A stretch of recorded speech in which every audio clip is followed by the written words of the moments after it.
Good evening, and welcome back to the One Celtic Fans View. When you're having that much fun, when you're having that much fun, you forget to press the go live button and and go live. Let's just say that this all catches up. It should be so.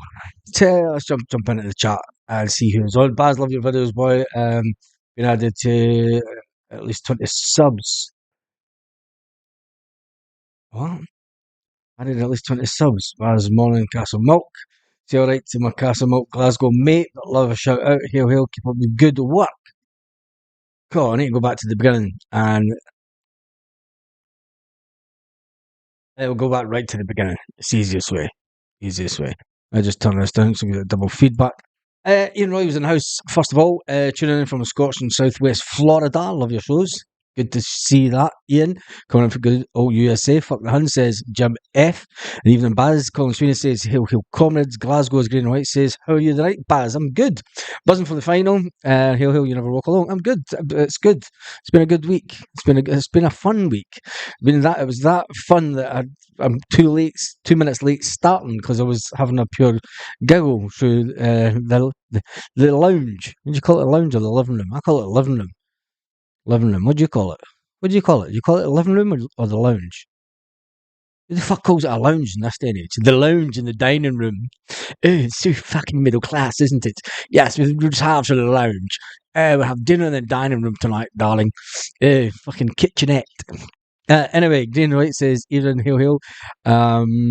Diane says, Ethan Roy says, we'll be fine on Saturday unless complaints sets in. Not a chance. Not a chance. Paul Beard says, Hazel 67 says, Even all. Gordon Crouch says, Evening Baz, can't wait for Saturday. Who really cares? Says, Hail. Tam Max in the house. Who really cares? Shirley Mullen is also in the house. And a good evening to all of yous. There are currently 13 thumbs up and 43 people watching the live. Living room. Yeah. What do you call it? Tell me in the chat. Let's just try something different tonight. Is it a living room or is it the lounge? The living room. Tom says, hail. Anyway, get on with this on Celtic news. First of all, for those that get the train to Hampden, getting the train to Hampden. Do many people still get the train through? To accommodate an expected influx of fans, ScotRail will enhance its services by adding extra seats and additional trains to supporters that could travel to the National Stadium with ease. It's a pity that the National Stadium's let's talk about it.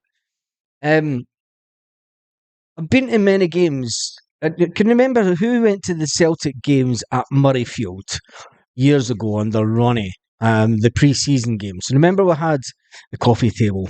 Evening Baz, how's it going? Good. Complacency, Derby, daft. Living room. It's a fucking parlour. Bad. What? Living room. Milton Bowie says, if I said lounge, I'd have got a slap. So living room. Evening Baz, James Boys, tell the times. Right.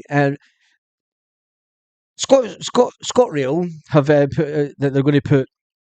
Where is the train station from Hampden? How close is it? Because it's never something that I've ever done. And the reason I'm thinking about that, who went to the games at Murrayfield years back? And I'm sure it was Ronnie Dyler was the manager. And we played the games at Murrayfield. And I thought Murrayfield as a stadium is a fantastic venue because you can get buses parked at either side of the stadium that don't get near each other from an away fan basis. You can get the train right into basically the stadium, or if you're coming by tram, you can get the tram from either the airport side or in town right to the stadium. And I just think that the National Stadium for the football is a bit of a letdown. Mount Florida. And it's a bit of a walk though, isn't it? It's still a bit of a walk, and if you've got Rangers fans and Celtic fans on the train, it's not really ideal. So yeah, it is a bit of a letdown. I hate the National Stadium. I do. Kings Park for us, Castle Milk, about 10 minutes walk.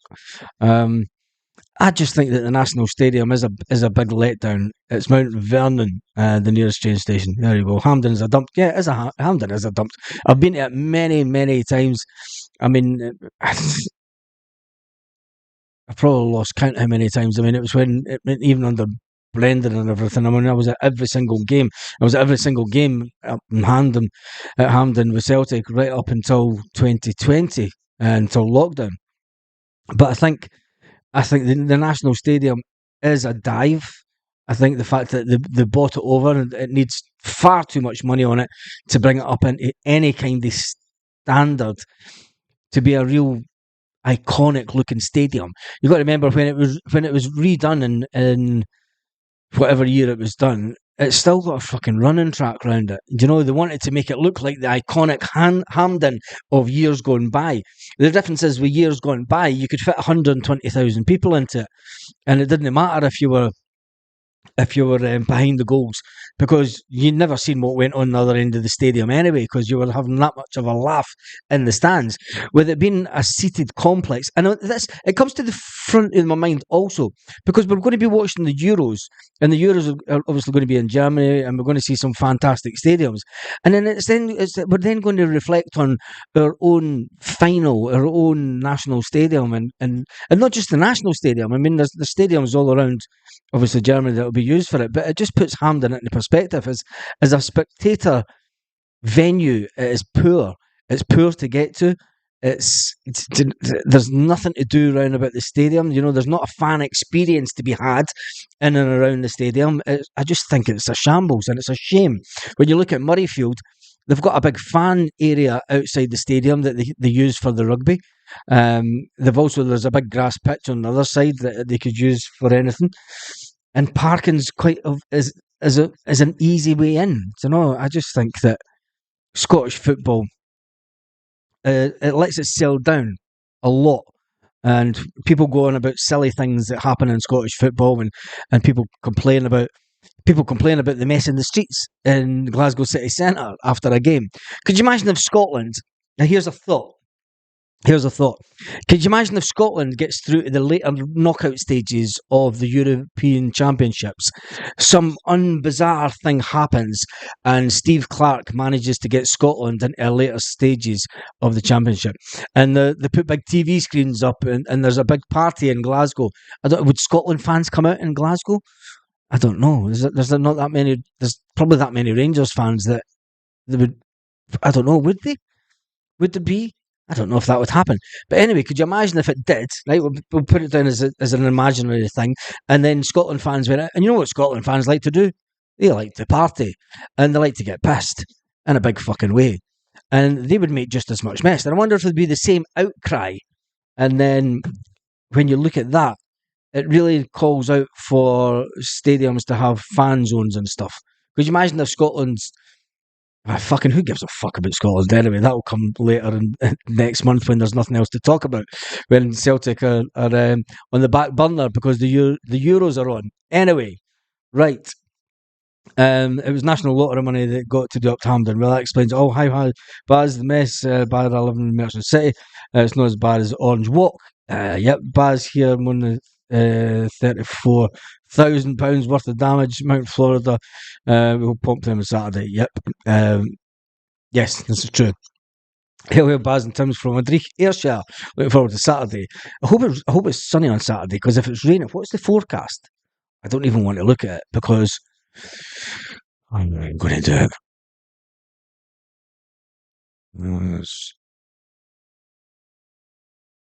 What is the weather forecast? Saturday is to be sunny.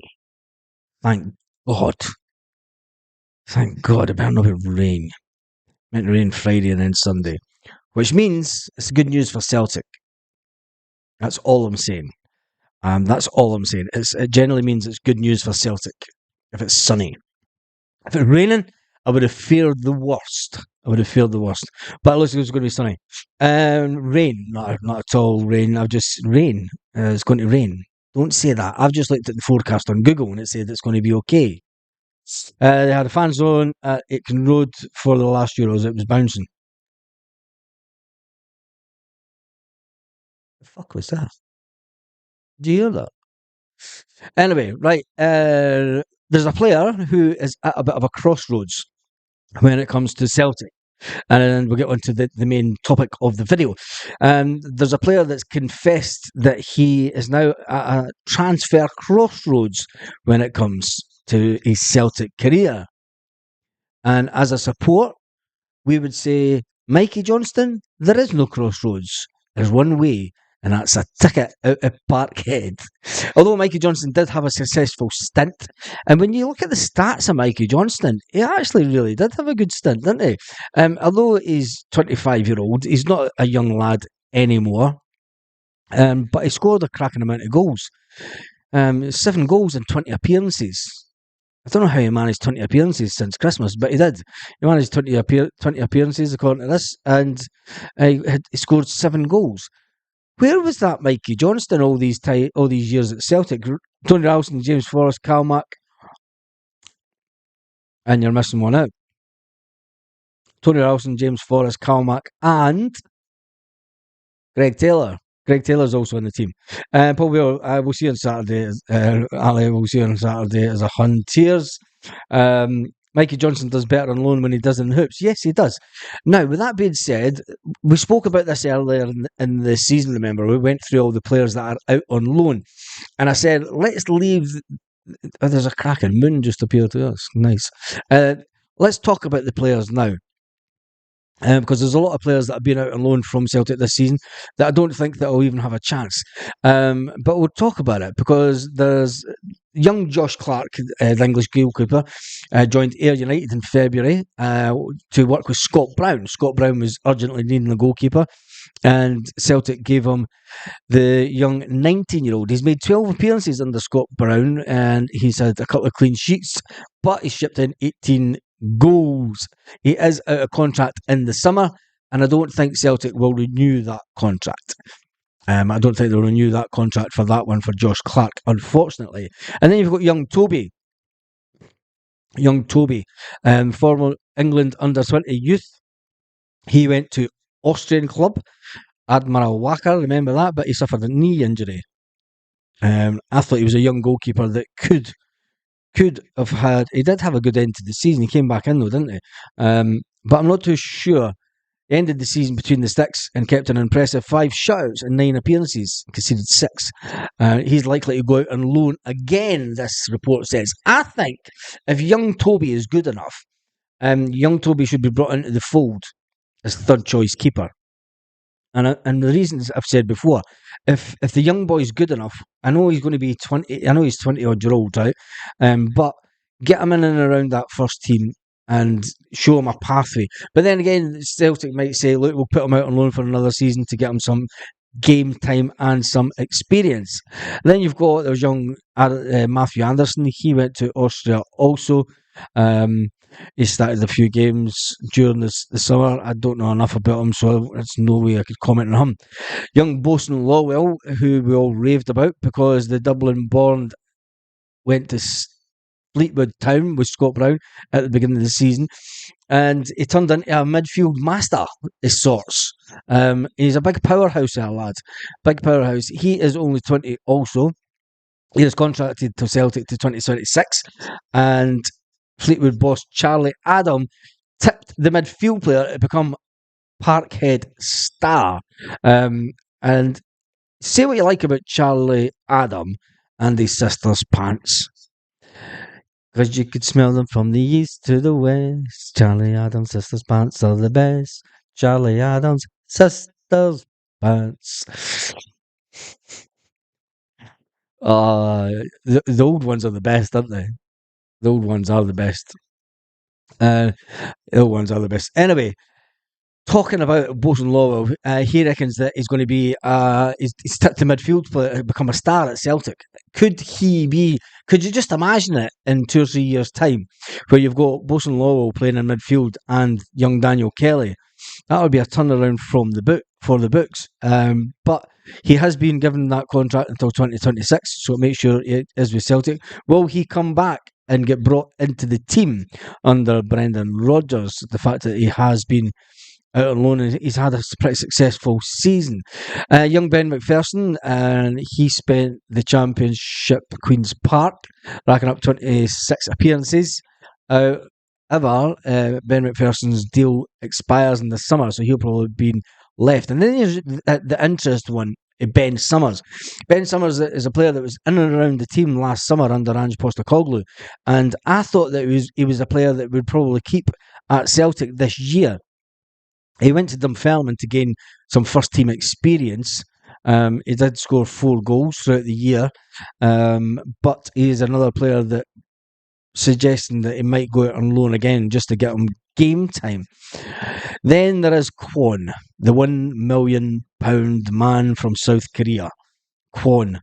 I'm not too sure about Kwon. I think that he's probably found his level at St Mirren. I really think he's probably found his level at St Mirren. I don't think he's ever going to come into Celtic. I mean, when you look at it, Ange Postecoglou left us with some amount of shitty players that just aren't going to make it. Opening the wrong thing at Celtic. Let me just change that. That's a bit better. No. There we go. Just changing a couple of stats. Armstrong's a good shout. Quan Dewell said, "Man, I'm not really too sure. He did have some good games. But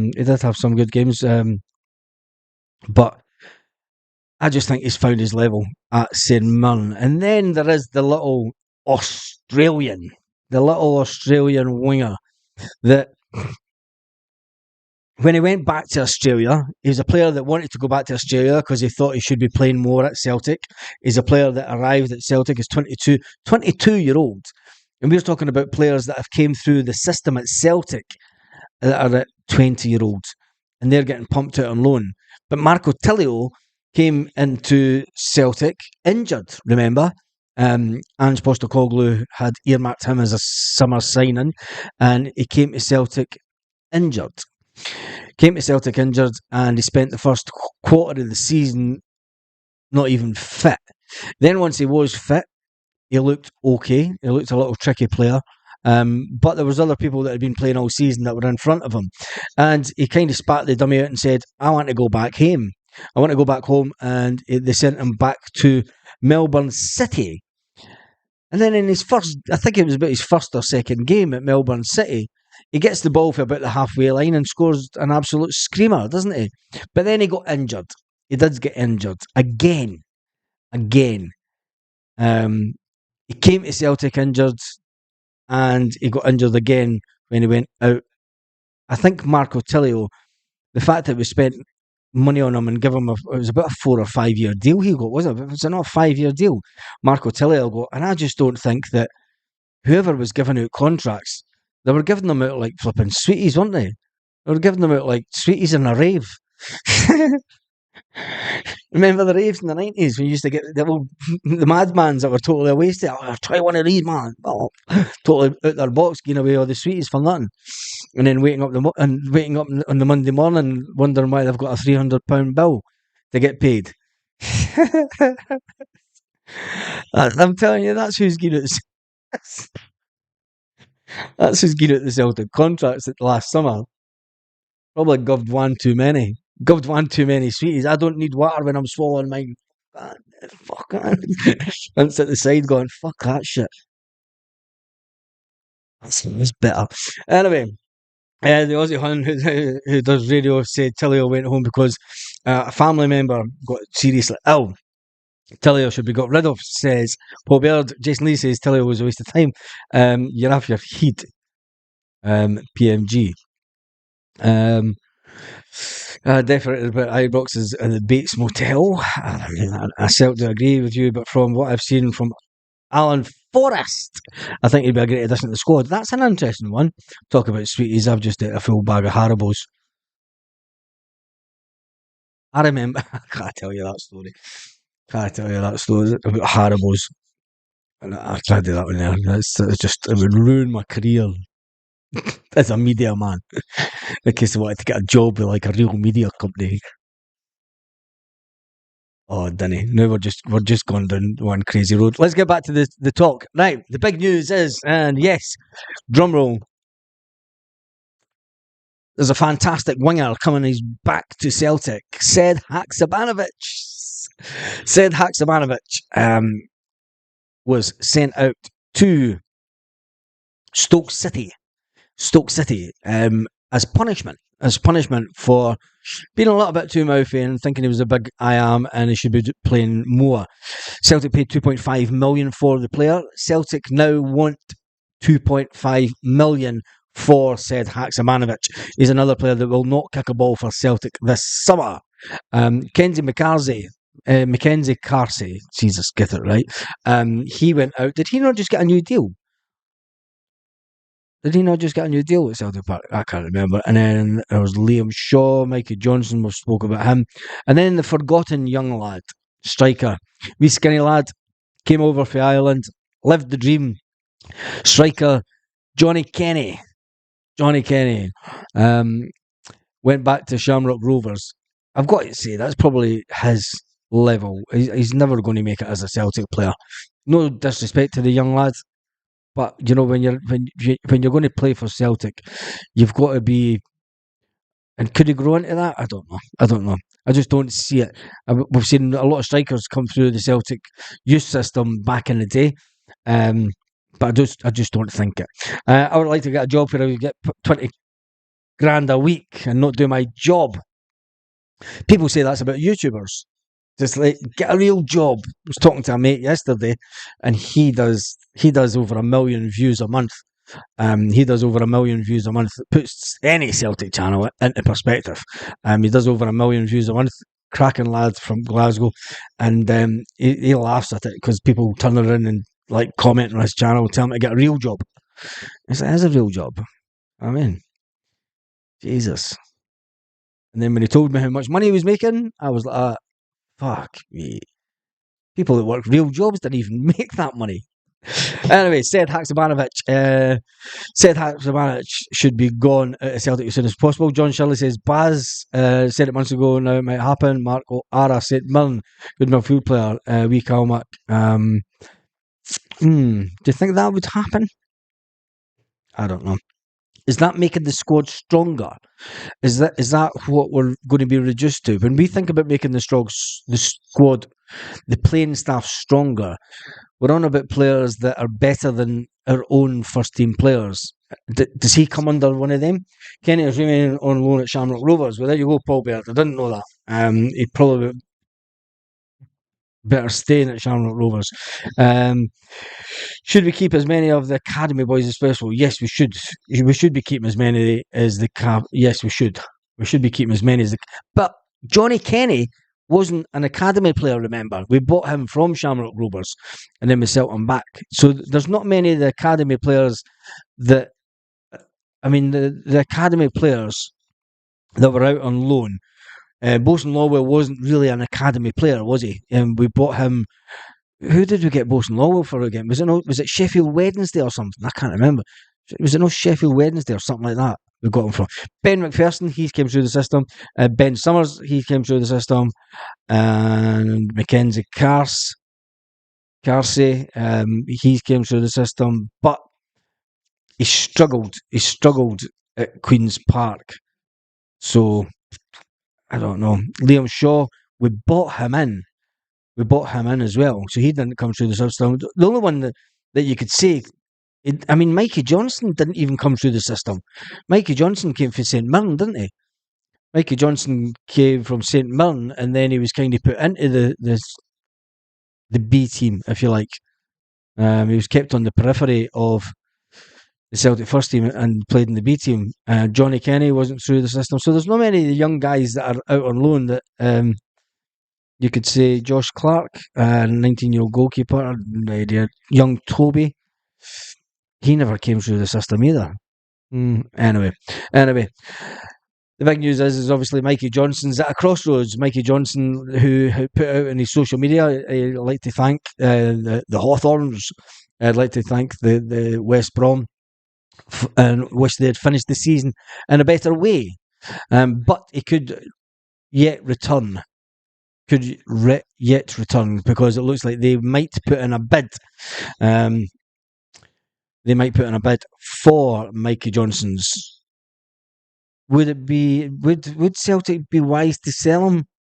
I don't know. The thing is the manager likes Mikey Johnson. And if he says that, look, if Mikey Johnson can do that at another club, why can't he do it at Celtic? And sometimes the weight on your shoulders at Celtic is just too much. And maybe it's one of those, Mikey Johnson's one of those players. Maybe Mikey Johnson's one of those players where, when he puts the shirt on, I know he's a fan, I know he's a big fan, but the weight of the shirt is too heavy on his shoulders. And that happens. That happens in life.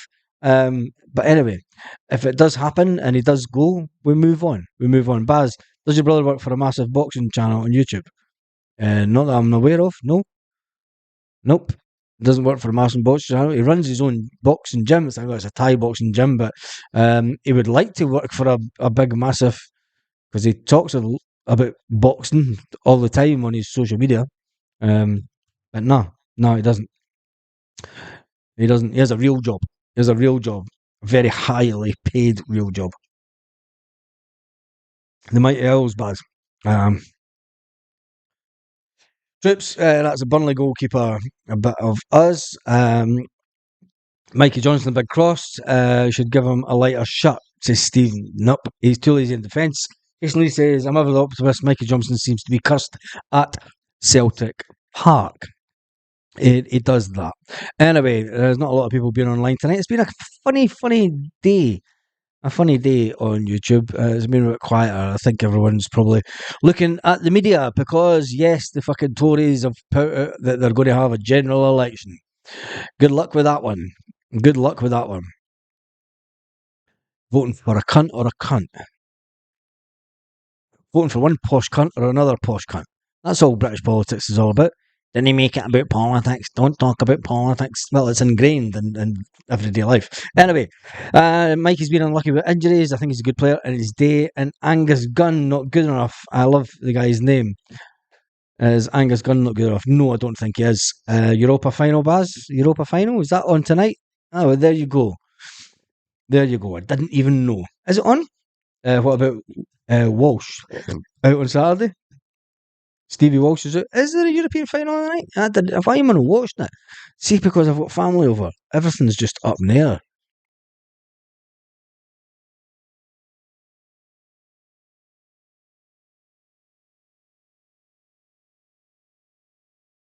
Yeah, isn't it?